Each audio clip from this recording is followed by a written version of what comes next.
봅시다. 오늘 할 거는 직선의 방정식입니다. 네, 직선의 방정식은 시작도 기울기, 끝도 기울기입니다. 그리고 기울기에서 모든 게 시작되고 기울기에서 모든 게 끝난다고 생각하면 돼요. 그래서 기울기에 대해서 정확하게 기억하는 게 제일 중요한데, 첫 번째 우리 기울기란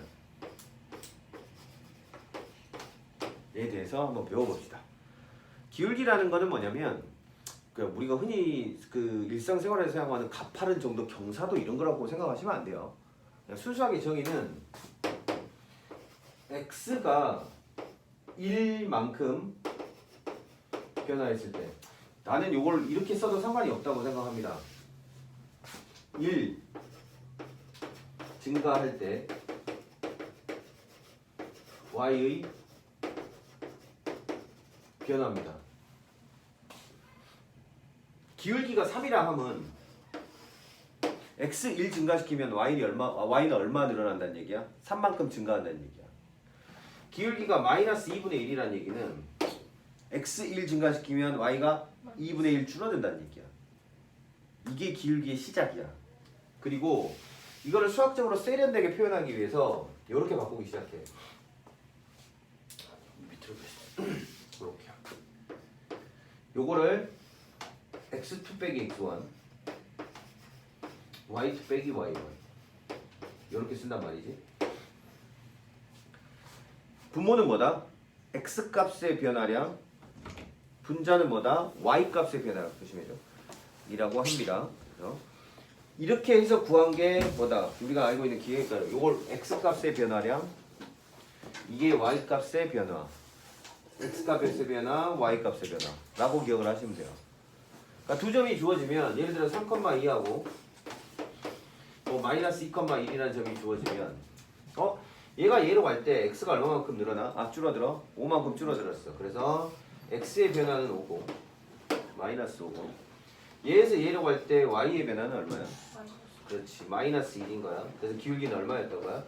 5분의 1이었던 거야. 이렇게 계산할 수 있어요가 이제 기울기 구하는 공식인 거고, 요거는 이제 기호를 조금 더 세련되고 예쁘게 이제 써주는 방식이 나중에 배우게 될 여러분이 델타 x라는 녀석분의 델타 y라고 표현을 해. 이 앞에 델타가 붙으면 뒤에 붙은 녀석의 변화구나라고 판단합니다. 델타가 d로 바뀌고 미분이 되고 미분계수가 되고 이런 과정들을 거치게 될 거예요, 나중에. 됐죠? 이게 이제 기울기의 정의, 기울기를 구하는 방법. 두 점이 주어졌을 때 기울기를 찾는 방법에 대한 얘기를 한 거고, 두 번째, 이제 기울기하고 관련된 몇 가지 주요한 상황을 배워야 되는데, 참고 두 개의 아주 독특한 기울기가 있습니다. 그 기울기는 뭐냐면 직선이 이렇게 생겼을 때와 직선이 이렇게 생겼을 때. 직선이 이렇게 생기고 우리가 표현할 때 어떻게 표현하던가요? x는 k, 얘는 x 이퀄 k라는 직선이죠. 중학교 때 배웠을 때. 그죠? 요거는 뭐였던 거야? y 이퀄 k 이렇게 쓰는 공식입니다. 그죠? 자, 얘는 누구랑 나란하다? y축과 평행해. y축과 나란한 직선, 얘는 x축과 나란한 직선. 이때의 기울기는 얼마? 기울기는 없어. 이때의 기울기는 얼마? 0. 이렇게. 기울기가 없는 것과 기울기가 0인 건 다르다. 기울기가 존재하지만 0인 것과 기울기란 녀석을 아예 갖지 못한 직선이 있다. 그러니까 기울기라는 것을 아예 갖지 못한 직선이 있다는 얘기겠지. 됐어요? 이렇게 생각을 하시면 돼요. 그 다음에 기울기와 넓이에 대한 얘기입니다. 사실 제가 항상 나름 수능 전문 강사로서 항상 고등수학 상의 가장 중요한 고등수학 상을 공부하면서 가장 중점을 둬야 될 거는 내가 나중에 수능에서 배우게 될 수원, 수투 그리고 또는 미적분 쭉 진행되는 과정에서 문제가 없게 생기는 거 만드는 게 제일 중요하다고 생각하거든. 그래서 조금씩 연관시키려고 일부러 애를 쓰는 부분이 있어요. 그거는 원래 나중에 미분계수 배우면 다시 정리하게 될 건데, 기울기하고 넓이하고 관계인데 몇 가지 이제 여기서 기울기와 넓이를 얘기를 하면서 이런 얘기를 한번 해보려고 합니다. 요게 이제 직선, 내가 생각하고 있는 직선이고, 이 녀석의 기울기가 m이라는 걸 알게 되었습니다. 기울기가 m, 보통 기울기를 희한하게도 m으로 표현합니다. 그죠? 기울기가 m이라고 됐을 때 내가 여기다가 요렇게 x축에 나란한 선과 y축에 나란한 선을 하나 만들었다고 가정할게요. 첫 번째 알아야 될 것은 요 각에 대한 얘기입니다. 이렇게 세타.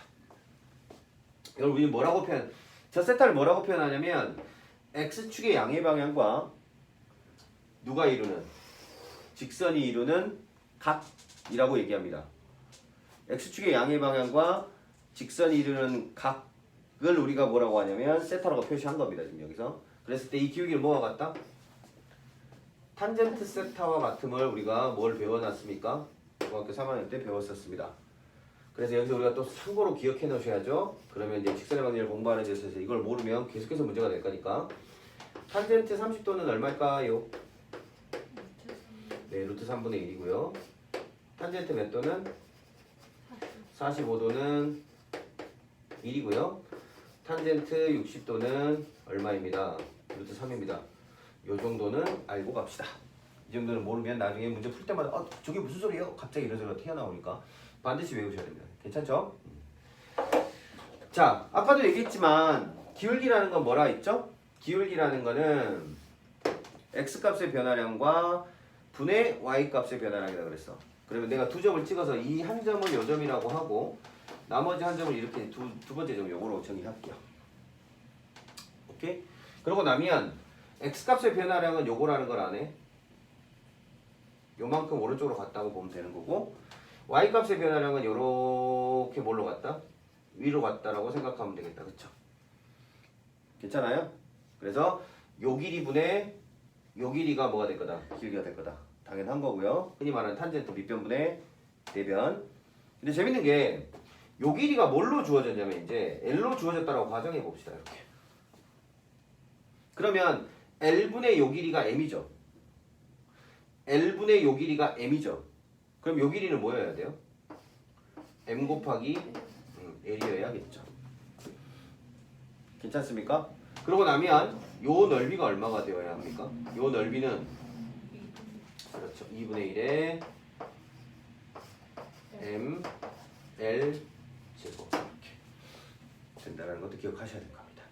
여기까지 딱 기억을 해주시면 이제 기울기 사실은 기울기는 중학교 1학년 때 처음 배우잖아. 2학년 때 처음 배울 거야 아마. 1학년 때 처음 배우나? y = x 배울 때? 정비례 곡선 직선 배울 때? 그때부터 배운 기울기에 대한 고등 고가 과정을 제가 나머지 부분에 대한 기본적인 거는 기억하고 알게 될 거라고 생각합니다. 이 정도로 이제 기울기가 어떤 것인가에 대해서 얘기를 몇 가지 해봤습니다. 오케이? 여기서부터 스타트를 할게요. 두 번째 이제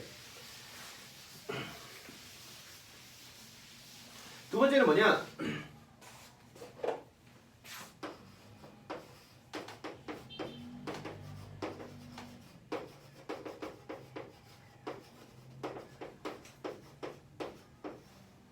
직선의 방정식 찾기입니다. 그 전에 우리는 요걸 배울 겁니다. 직선의 방정식의 두 가지 유형.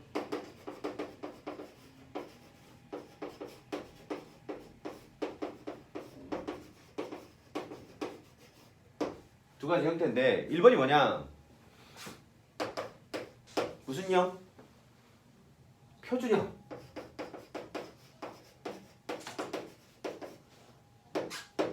표준형은 어떻게 생긴 녀석이냐면 기울기를 베이스로 직선의 방정식을 표현한 거를 우리가 표준형이라고 한다고 생각하면 돼요. 그래서 쓰기를 어떻게 쓰냐면 y는 mx에 플러스 n. 그 2차 함수에서 가장 중요한 건 꼭지점이잖아요. 그죠? 2차 함수에서 가장 중요한 건 꼭지점을 찾느냐 못 찾느냐. 그게 모든 그래프의 기본이에요.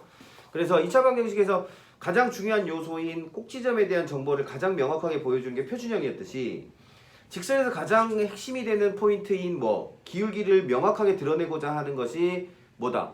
표준형이라고 생각하시면 돼요. 그러면 이거는 장점이 뭐냐면 두 가지 정보를 바로 줍니다. 기울기가 얼마고 m이고 y절편이 얼마고 n이라고 해서 아주 간단하게 주죠. 정말 유용하고 예쁜 표현이고 주로 이걸 사용하지만 이 녀석은 결정적인 한계를 갖고 있습니다. 이건 치명적인 단점을 하나 갖고 있어서 그 단점을 인지하지 못하고 사용하는 건 되게 위험합니다. 지금부터 그 얘기를 할 겁니다. 얘는 어떤 단점이 있습니까? 뭘 표현할 능력이 없어요? 기울기가 없으면 표준형도 없는 겁니다. 왜냐면 아까도 말했지만 이 표준형 직선의 방정식은 뭐를 베이스로 직선을 기술하는 거다? 기울기를 베이스로 직선을 기술하는 거기 때문에 기울기가 없는 직선은 이 표준형으로 나타나는 것 자체가 불가능해요. 이 표준형은 그래서 이 녀석은 자기가 쓸 수 없는 직선이 존재해요. 기울기가 없는 직선. 아까 말했잖아. 기울기가 없는 직선. 기울기가 없는 직선. 즉 어떻게 생긴 녀석? 그렇지. x 이퀄 k 꼴의 늘 표현하지 못합니다. 치명적인 단점이 있습니다. 그래서 이 단점으로 인해서 함정에 빠지기도 합니다. 그러니까 혹시라도 문제를 풀어서 문제가 최종 목표가 어떠한 직선의 방정식을 구해야 되는 문제였을 때 그 구해야 되는 직선이 혹시 기울기가 없을 수도 있는 상황이라면, 즉 이게 세워져 있는 직선일 수도 있는 상황이라면 표준형을 사용했을 때는 반드시 따로 검증을 하셔야 됩니다. 이 문제의 답 중에 여기 예를 들면 나중에 여러분이 보게 될 게 이런 게 있어. 원이 하나 있다고 쳐봐. 여기다가 점을 하나 딱 주고는 접선을 찾으라고 한 거야. 그래서 나는 그래 그 접선을 나는 y = mx 플러스 n이라고 놓고 풀 거야. 그래서 막 공작 문제에서 문제를 푼 거야. 그럼 여기서 접선을 몇 개가 나와야 돼? 두 개가 나와야 돼. 이렇게 하고 누구하고? 이렇게 하고 두 개가 나와야 돼. 이렇게. 근데 표준형으로 딱 셋업을 해놓고 문제를 공작 풀면은 얘는 나와 안 나와? 얘는 나와. 기울기가 있으니까. 근데 얘는 나와 안 나와? 얘는 안 나오는 거야. 뭐가 없어서? 기울기가 존재하지 않아서. 그래서 답이 하나밖에 안 나와.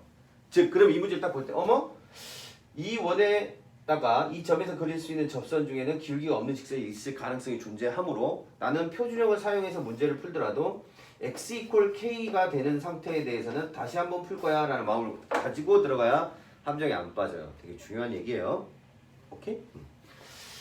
자, 그 다음 거 봅시다. 그 다음에 표준형이 있으면 뭐가 있는가 이제? 일반형이 있습니다. 일반형은 y = ax 어이씨 미친놈아 ax에 플러스 by에 플러스 c는 제로입니다.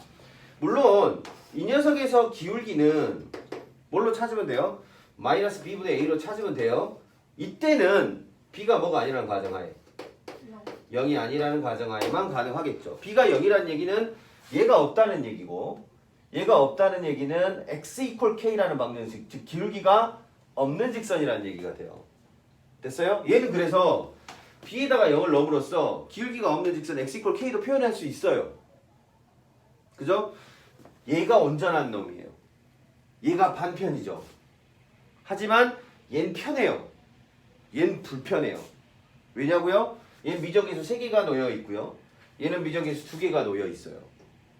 왜냐고요? 얘는 기울기도 y절편도 찾으려면 뭐 해야 돼요? 마이너스 b분의 c가 돼요. 당연히 이건 b가 0이 아닐 때만 쓸 수 있는 거겠죠? 얘는 기울기든 y절편을 찾으려면 식의 조작이 필요하지만 얘는 기울기와 y절편이 바로 그대로 등장하는 녀석이기 때문에 편합니다. 오케이? 충분히 왜 우리가 표준형을 더 주로 사용하는지, 그리고 위기 상황에서 일반형을 쓸 줄 알아야 되는지도 아셔야 되겠죠? 괜찮아요?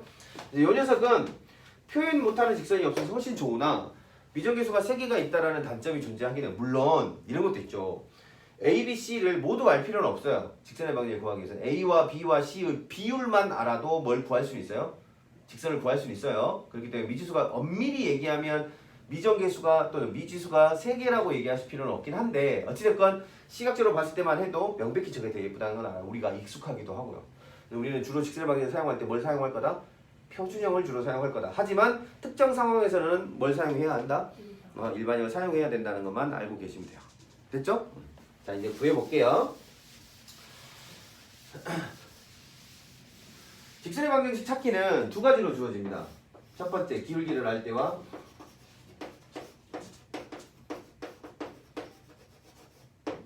기울기를 모를 때.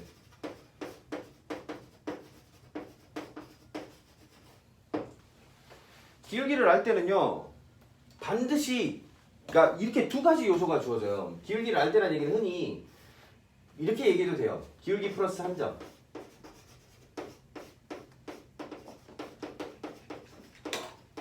요거는 뭐? 2점. 이게 주어진 경우라고 생각하면 돼요. 기울기가 m으로 주어져 있는 상태, 그리고 한 점이 x1, y1으로 주어진 상태. 그러면 이때는 직선의 방정식을 어떻게 구하면 되냐면 이렇게 구하시면 돼요. y는 기울기 곱하기 x 빼기 x좌표 더하기 y좌표 이렇게 구하시면 됩니다. 구하는 논리는 책으로 참고하시면 되겠습니다. 이런 것까지 설명할 거는 아닌 것 같습니다. 외워놓고 사용하시면 됩니다. 지금부터. 그래서 예를 들면 야 3,2를 지나는 직선이 있는데 그 녀석의 길기가 3이야 라고 얘기를 하잖아. 그러면 y는 뭐? 3배 x 빼기 3에 더하기 2야. 이렇게 괜찮겠어요? 이렇게 정리하시면 됩니다. 그 다음에 두 번째, 기울기를 모를 때는 어떻게 하면 돼? 2점이 주어졌다는 얘기잖아. 뭐 하면 돼? 아, 기울기부터 찾아.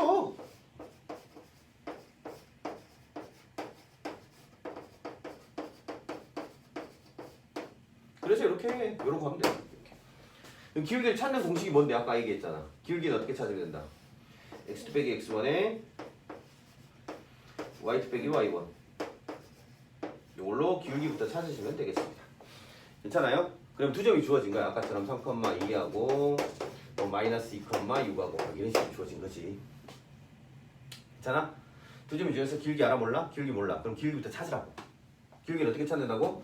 얘에서 얘를 빼. 그럼 5. 얘에서 얘를 빼. 얼마? 마이너스 4. 그럼 y 퀄 저 기울기에다가 점을 하나 쓸 건데 빼기 x좌표가 필요한데 아무거나 써도 돼. 둘 중에 하나 고르 편한 거 골라 쓰시면 돼. 여기다 3 더하기 얼마? 2. 이렇게 하면 우리가 찾고자 하는 직선의 방정식이 구해집니다. 이게 이제 직선의 방정식 찾는 방법. 됐어?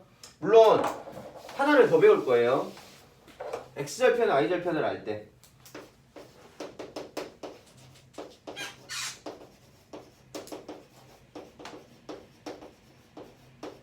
x절편이 a로 주어지고 y절편이 b로 주어졌을 때 이때는 직선의 방정식 구하는 게 요 공식이 너무 편해서 쓰지 않을 이유가 없어요. 외우기도 편하고. 어떻게 쓰면 되냐면 a분의 x에 더하기 얼마에 b분의 y는 얼마? 이렇게 딱 쓰시면 됩니다. 물론 x절편도 하나의 점이잖아요. x절편이 하나의 점이라는 얘기는 요 말은 무슨 말이냐면 이 직선이 a, 0를 지나고 이 직선이 0,b를 지난다는 얘기니까 요 둘 가지고 기울기 구한 다음에 한 점 쓰셔도 돼요. 그렇게 해도 문제 푸는 건 이상은 없는데 그래도 요게 너무 편해요. 그리고 나중에 이 직선이 산술기하고 연결될 때 저걸 쓰시면 편한 경우가 많아서 저걸 사용하는 걸 추천드립니다. 괜찮겠어요? 오케이. 자, 이제 직선의 방정식을 찾을 수 있다는 가정하에 두 번째. 진짜 별거 없어요. 보시면 내용 자체는 많지는 않은데 문제가 쉽냐고 물어보신다면 그렇지는 않습니다. 물론 그렇지만 잠시만요.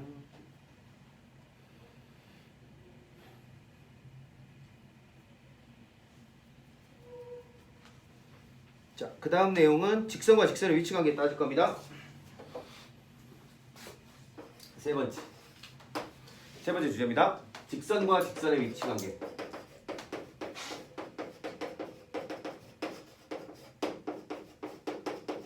위치 관계라고 하지 마시고 그냥 관계라고 합시다.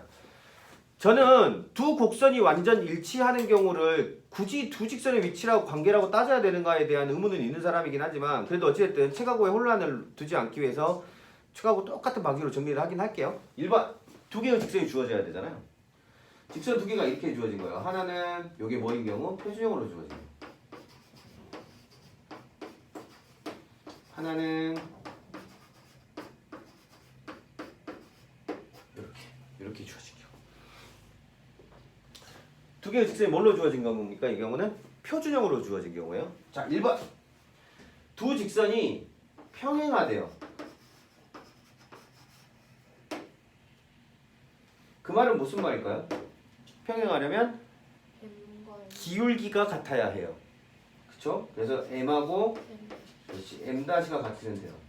기울기가 같으면 나란합니다. 평행합니다. 두 번째. 물론 여기서 만약에 n과 n-까지 같아버리면 어떤 상황? 그냥 두 직선은 같은 직선이 되어버려요. 그 경우는 내가 따로 정리하지는 않을게요. 아까도 얘기했지만. 그래서 요 경우고 n과 n-가 다를 때 이때를 우리는 뭐라고 불러요? 두 직선이 평행하다고 부릅니다. 뒤에 것까지 같아 버리면 뭐다? 일치라고 얘기합니다. 일치. 일치는 따로 문제에서 그렇게 많이 나오는 케이스가 아니니까. 그 다음에 두 번째, 한 점에서 만난다는 얘기는 m과 m-가 같지 않아요 라고 쓰시면 돼요. 한 점에서 만난대. 야, 평행하지 않으면 직선은 한 점에서 만나는 거야. 평행하거나 한 점에서 만나거나 두 개밖에 없어. 근데 여기서 제일 중요한 게 하나 등장하죠. 한 점에서 만나긴 만나는데 어떻게 만나? 수직으로 만나. 그걸 뭐 한다 그래? 직교한다 그래. 수직으로 교차합니다 라는 걸 직교라는 표현으로 하거든요. 그때 단 이 한 점에서 만나는 경우가 아주 특수한 케이스. 누구? 수직으로 한 점 는 m과 m-가 역수입니다. 아니야, 무슨 개소리야. 내가 갑자기 딴 생각했어. 미안해.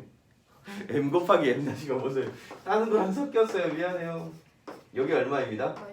마이너스입니다. 자꾸 이렇게 말이 생각이 머릿속에서 이렇게 섞일 때가 있어. 됐어요? 그러니까 두 직선의 기울기의 곱이 얼마이다? 마이너스 1이다. 그러면 예를 들어서 y는 2x에 빼기 1이라는 직선이 있대. 오케이? 근데 어떤 직선이 얘랑 수직이래. 그럼 나는 그 직선을 뭘 놓고 시작하면 돼? 마이너스 2분의 1에 x에 플러스 난 여긴 잘 모르겠어. 잠시 대기. 이렇게 풀면 돼. 오케이? 두 기울기의 곱이 뭐가 되게? 마이너스 1이 되게 맞춰주면 된다. 괜찮겠죠? 자, 이게 이제 뭘로 주어졌을 때? 표준형으로 주어졌을 때 평행하면 기울기가 같아요. y절편까지 같으면 일치해요. 오케이? 한 점에서 만나려면 기울기가 다르면 돼요. 그 중에서 기울기의 곱이 마이너스 1이면 둘은 수직으로 만나요. 이렇게 딱 기억하고 있으면 된다고. 됐어? 그 다음에 두 번째 갑니다. 두 번째.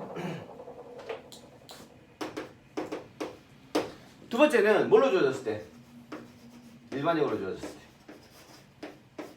C는 0이라는 직선과 A-X에 더하기 B-Y에 더하기 C-는 0으로 주어졌을 때. 이때도 마찬가지로 평행하려면 우리 아마 중학교 2학년 때 엄청 했을 거예요. 연립방정식이 무수히 많은 해를 가질 때, 해를 가지지 않을 때 막 이딴 얘기. 자, 봅니다. 이때는 이렇게 기억해 두시는 게 좋아요. A-분의 A하고 B-분의 B는 같고, 오케이? 그리고 뭐는 달라야 해? C-분의 C는 달라야 해. 이러면 뭐가 돼? 평행해. 근데 마지막 저 C-분의 C까지 같아버리면 뭐가 돼? 둘은 일치해버려 또. 그렇지. 비율이 다 똑같은 거야. 예를 들면 x 플러스 2y 플러스 3이 있는데 어떤 놈이 2x에 플러스 4y에 플러스 6이야. 이거 똑같은 직선이잖아. 그지? 여기 똑같은 2로 나눠버리면 요거 2되고 요거 3 될 거 아니야. 그럼 같은 직선이라고 실제로. 그러니까 x의 개수, y의 개수, 그리고 상수까지가 개수의 비가 모두 똑같아버리면 그냥 하나의 직선에서 나머지 직선으로 가는 방법이 일정한 수 곱하거나 나눠버리면 되기 때문에 이 둘은 같은 방정식이 된다고. 같은 방정식은 같은 직선일 테니까 당연히 같을 수밖에 없다. 그래서 맨 뒤에 것까지 같으면 뭐가 돼버린다? 두 직선은 일치해버린다. 자, 한 점에서 만나는 경우, 즉 기울기가 다르다는 얘기가 될 거고, 이때는 요거분에 같지 않으면 돼요. 이렇게. 괜찮아요? 그 다음에 세 번째, 수직인 경우는요.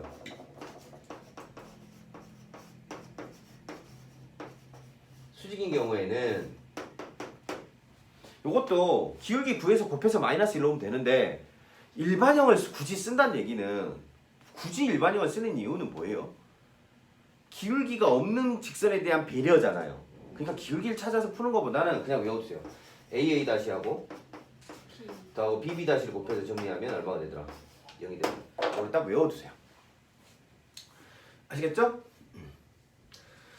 우리가 표준형이 아닌 일반형 직선을 굳이 사용한다는 거는 기본적으로 무슨 얘기냐면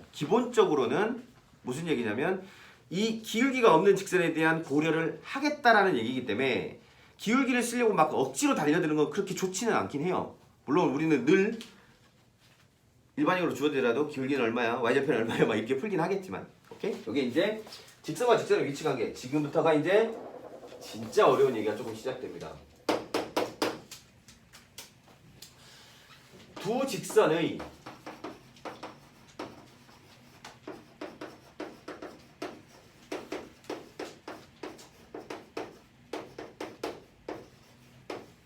두 직선의 교점을 지나는 직선에 대한 얘기를 해보겠습니다. 이건 진짜 좀 간단하게 보면 별거 아닌데 어렵게 생각하려면 진짜 어렵거든요. 자, 이제부터 잘 들어봐요. 일단 결론부터 얘기를 해주자면 우리는 ax 플러스, 자 이제 잘 이해 안 가면 외우면 돼.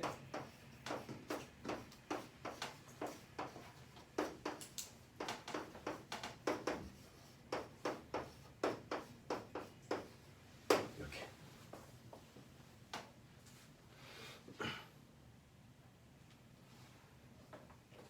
그리고 저 두 직선은 일단 기본 가정은 내가 요거 이퀄 0이라고 하는 거를 뭐라고 할 거냐면 요거를 1번 직선이라고 할 거고, 얘를 0이라고 놓은 직선을 2번 직선이라고 할게요. 오케이? 얘를 1번 직선, 얘를 2번 직선이라고 할 겁니다. 괜찮아요? 그리고 가정은, 기본 가정은 1과 2는 평행하지 않다예요.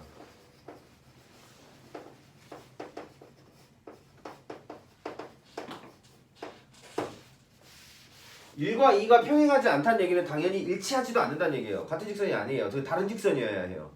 예쁘게 뭐하는 직선? 한 점에서 만나고 있는 직선이라는 얘기입니다. 오케이? 태영 오케이? 자, 이런 상황에서 도대체 요 직선이 의미하는 바는 뭐냐 이거야. 외우라 했어. 외우는 게 나쁜 게 아니야. 절대로. 완벽한 이해를 암기를 바탕으로 이루어지는 경우도 되게 많아. 자, 갑니다. 외울 때는 2번 직선을 제외한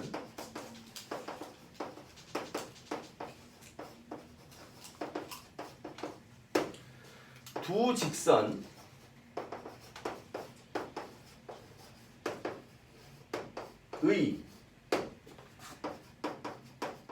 교점을 지나는 직선의 대표 방정식 이라고 우리는 외워둘 겁니다. 2번 직선을 제외한 두 직선의 교점을 지나는 모든 직선을 대표하는 방정식이라고. 여기서 정말 중요한 얘기는 뭘 제외한다? 2번 직선은 표현할 수 없다. 요 말이 정말 중요하다. 요 말은 실제 대부분의 문제집에서 조금 난이도 있는 문제집 있지. 고쟁이급 이상의 문제들은 고쟁이나 그거보다 약간 난이도가 높은, 고쟁이가 막 그렇게 엄청 어려운 문제집은 아니지만 물론 그 문제집 이상의 난이도에서 반드시 한 번은 함정 문제로 등장합니다. 다시 이렇게 딱 쓰면 뭐가 된다고?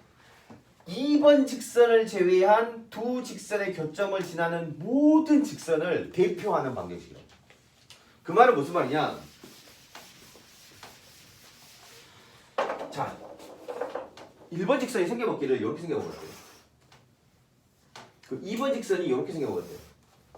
요게 1번 직선이고 요게 2번 직선이야. 오케이?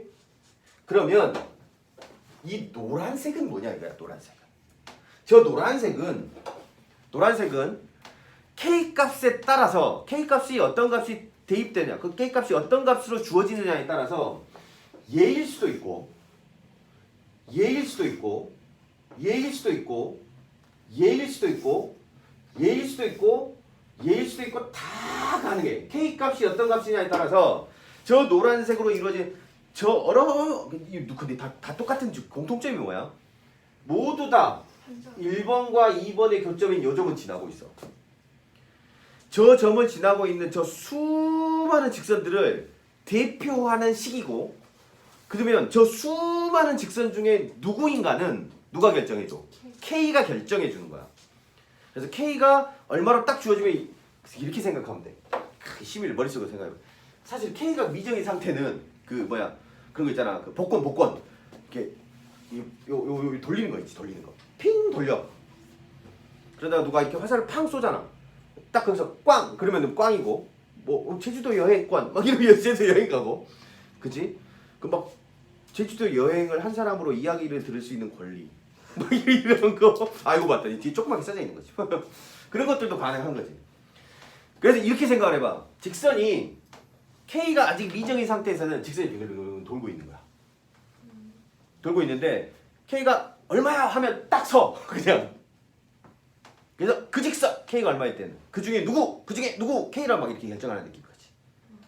그렇게 딱 받아들이고 있으면 되고. 근데 K에다가 네가 어떠한 실수를 집어넣더라도 뭐는 만들지 못해. 그래서 2번 직선을 표현하지 못해. 왜 그러냐고? 얘기하면 복잡해. 너무 히스토리가 길어. 그러니까 난 여기서 설명 안 할 거야. 2번은 안 돼? 라는 것만 알고 있으면 돼. 가셨어요? 그러면 정말 사악한 우리의 선생님들은 문제의 답이 뭐게 줄 거야? 2번으로 줄 거야.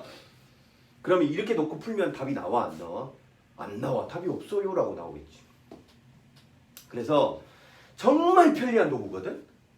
야 원래는 이 1번 직선과 2번 직선의 교점을 지나는 직선이 어쩌고 저쩌고 하면 뭐 하면 돼?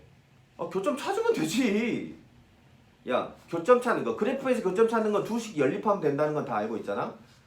교점이 어쩌고 저쩌고 하면 연립하면 된다고. 그지? 그러니까 연립을 해서 방정식 두 교점을 찾으면 돼. 그래서 그 교점을 지나는 방정식 셋업을 해서 풀면 돼. 근데 굳이 이런 도구를 쓴다면 얘가 뭐 하기 때문이니까 편리하거든. 존나게 이게 한 방에 버드득 정리가 되거든. 편리한 도구를 쓸 때는 아까 일반형 대신에 표준형을 쓰는 것과 마찬가지로 편리한 도구를 사용할 때 반드시 뭘 알아야 돼? 그 새끼의 한계를 알아야 돼. 그 새끼가 가지고 있는 제약, 그 새끼가 가지고 있는 단점, 불가능한 포인트 이걸 정확히 알아야 된다고. 그래서 얘는 두 직선이 어쩌고 저쩌고 교점이 어쩌고 저쩌고 교점을 지나는 방정식 중에 누구는 뭐게? 막 이렇게 물어보면 요식을 쓸 건데 뭐는 답으로 안 나올 수도 있다. 2번 직선은 표현 못할 수도 있다는 걸 머릿속에서 반드시 기억해야 돼. 무슨 말인지 알겠어? 그래서 이 녀석은 정말 중요한 녀석이다. 근데 난이도가 엄청 문제가 아니면 이렇게 잘 복잡하게 여러분들 합력하지도 않아요. 너무 막 또 예민하게 반응할 필요는 없습니다. 그래서 두 직선의 교점을 지나는 방정식에 대한 얘기를 해봤습니다. 오케이? 참고로 저거보다는 실전 감각에서 훨씬 중요한 건 정점을 지나는 직선.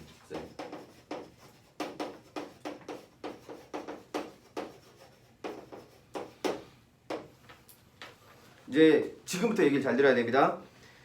직선의 방정식이라 함은 문제는 딱 두 종류가 있습니다.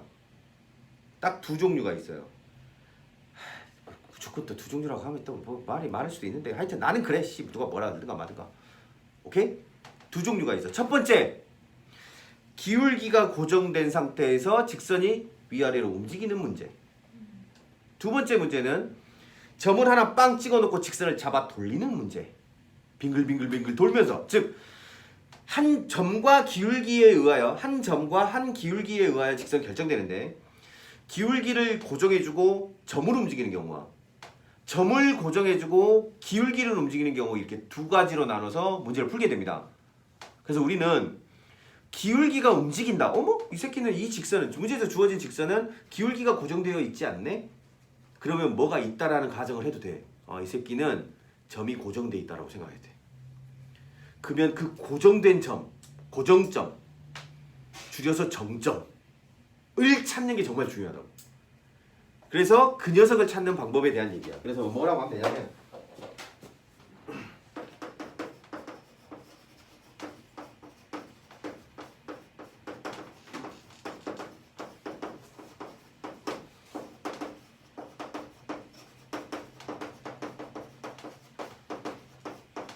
이걸로 기억해. 기울기가, 직선의 기울기가 변하고 있습니다. 그럼 뭘 찾아라? 정점을 찾아라. 기울기가 변하고 있으면 정점을 찾아라. 그리고 그럼 정점을 찾는 방법은 뭔데? 기울기에 관하여 내림차순 정리.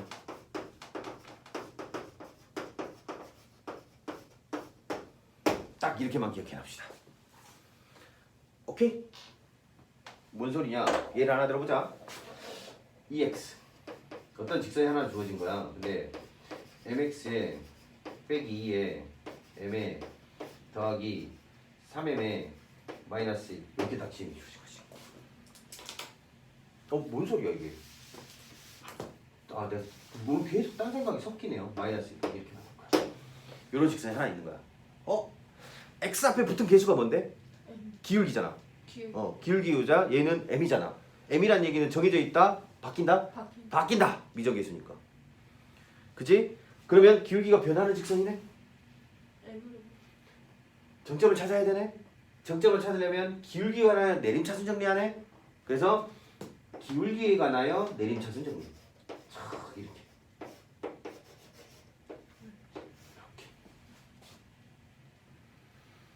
그러면 봐봐.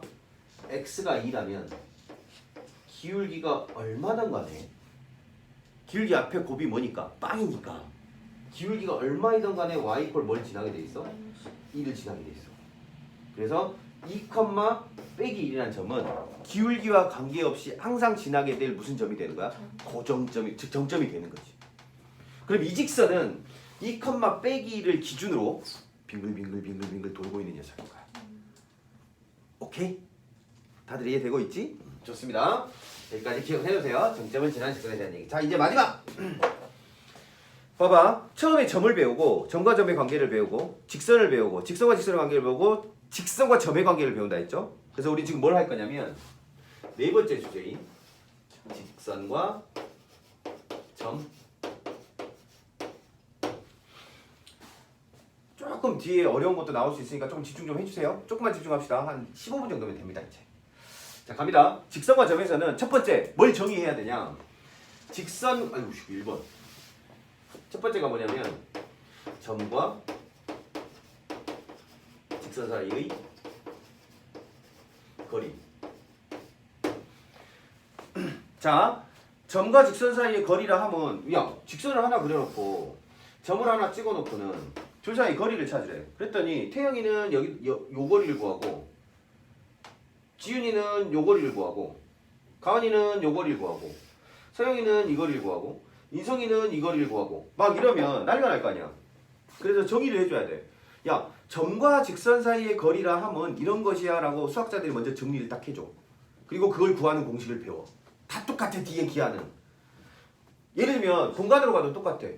평면과 평면이 이루는 각이란 이거고 그걸 구하는 방법은 이거야. 오케이? 공간상에 동재하는 두 개의 직선이 이루는 각은 어떻게 정의는 뭐고 구하는 방법은 이거야. 이런 식으로 정리를 해줄 거라고. 오케이? 똑같아. 처음 시작이야. 그러면 뭐를 얘기하냐?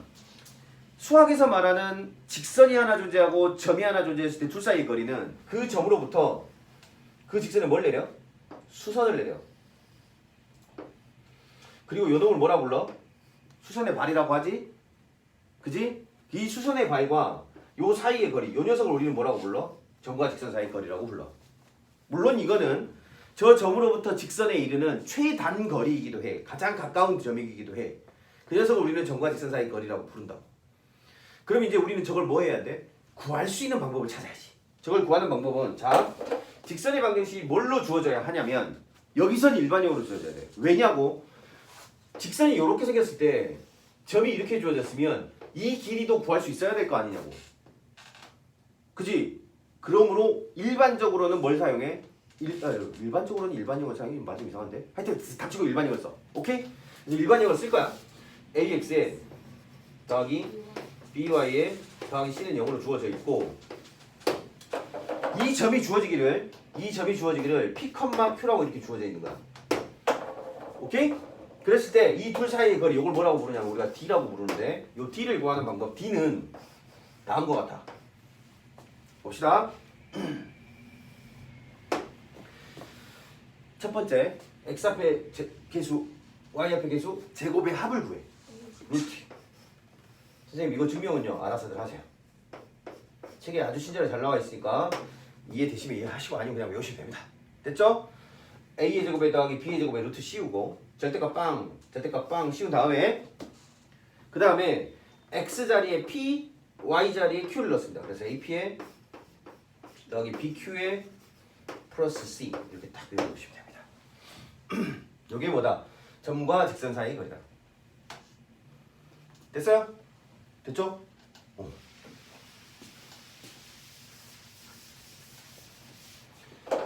자, 두 번째. 사실 이거 직선과 점 단원에 포함시킬 내용은 아니긴 한데 제가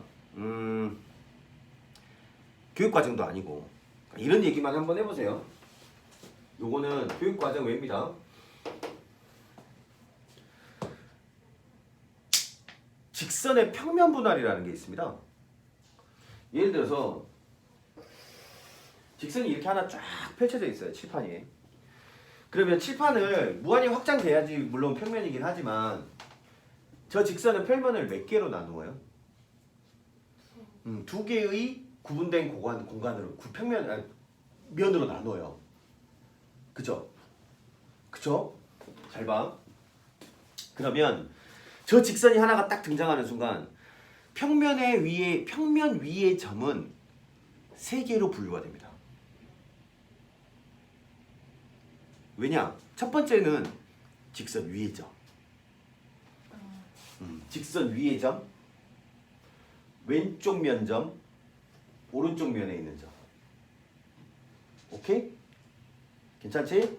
그러면 ax 플러스 이 녀석을 by에 조금 어려운 내용입니다. c는 0이라고 이렇게 생겼어요. 야, 요 평면 위의 점은 대입하면 뭐가 될까? 요 식에다가 대입하면 뭐가 돼? 0이 되겠지? 저 직선의 방정식을 만족하는 점들을 두루룩 이은 게 저 직선이니까 당연히 저 직선 위에 점을 하나 딱 꺼내서 저 요 식에다가 집어넣으면 뭐가 돼야 돼? 0이 돼야 되잖아. 그럼 저 직선 위의 점은 0을 만드는 점들이야. 맞아? 그럼 내가 여기를 A 사이드에 있는 점이라고 할게. 요건 B 사이드에 있는 점이라고 할게.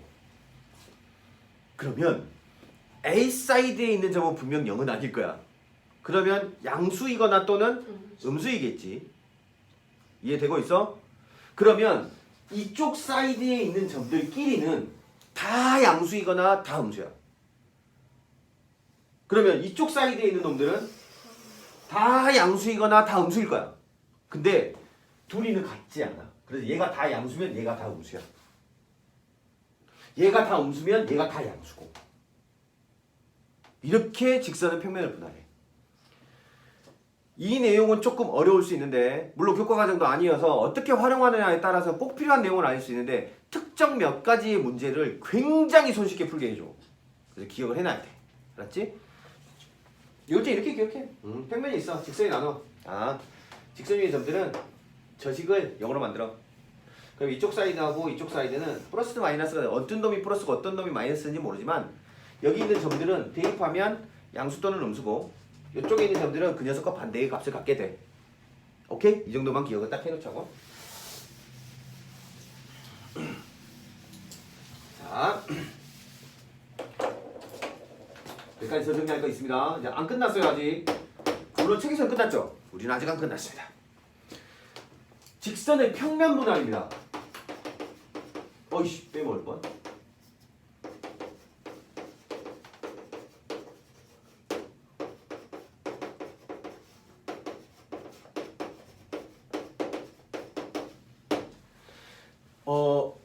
야, 이거는 세 직선의 직선에는 이거는 동호 반복이잖아, 그지?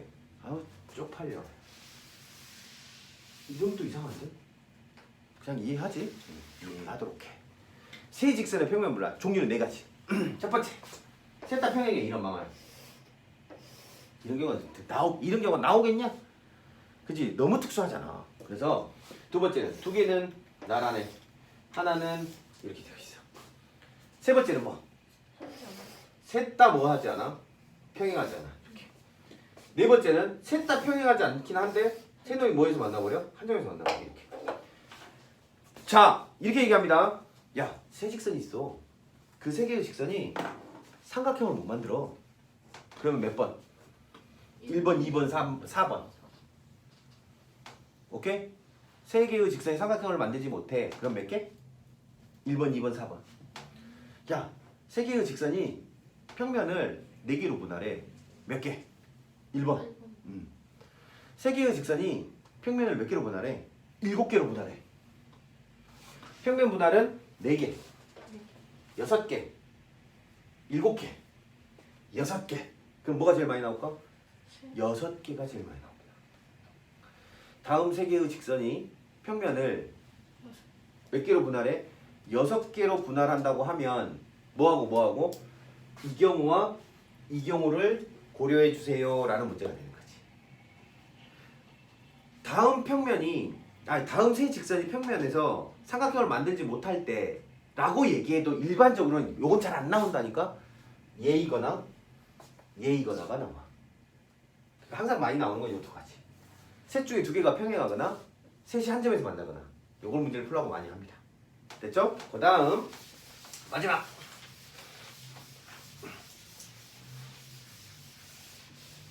듣고 가도 돼? 2, 3분이면 끝나. 자 갑니다. 내가 각의 이등분선 요거는 정말 중요해요. 누구하고 쌍으로? 지난번에 배웠던 수직 이등분선. 수직 이등분선은 뭐였지? 오늘도 아까 3, 4, 5 친구들이랑 문제 푸는데 존나게 어려운 문제가 하나 있었거든? 진짜 개어려운 문제가 하나 있었는데 그거를 수직 이등분선을 활용해가지고 단방에 눈으로 풀었습니다. 오케이? 그러니까 수직 이등분선 정말 중요합니다.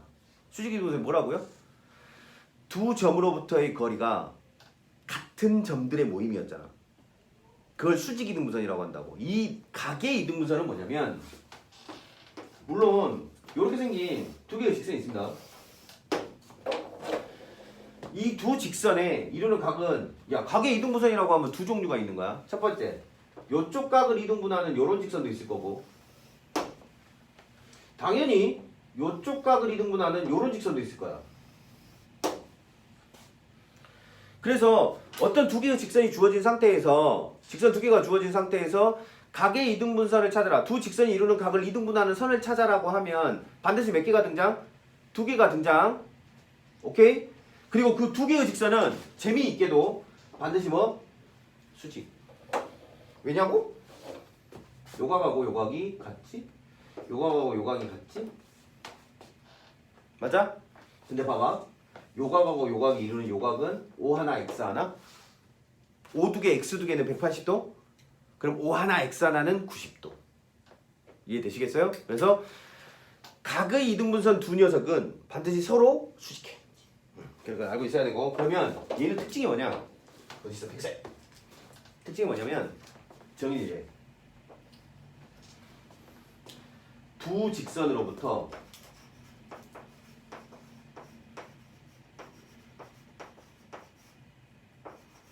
거리가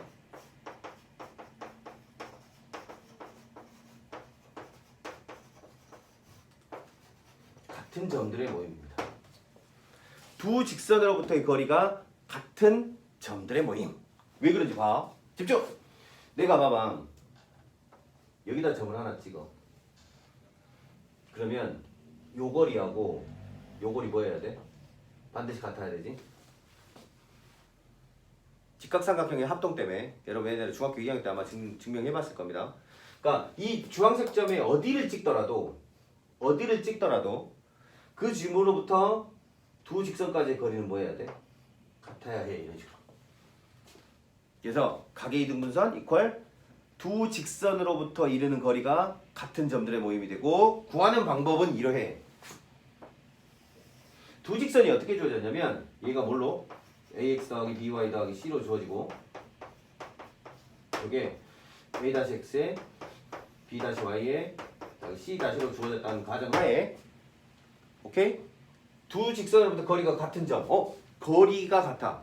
점을 찍어 두 직선과의 거리를 구해 같아? 라고 놓으면 식이 이렇게 나와.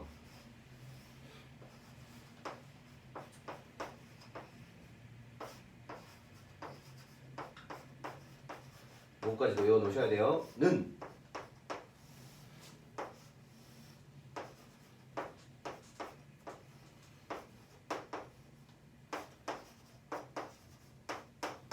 나중에 이제 문제를 문제를 많이 풀다 보면 뭐 자연스럽게 얻어질 내용이긴 한데 이렇게 외워놓으시길 바랍니다.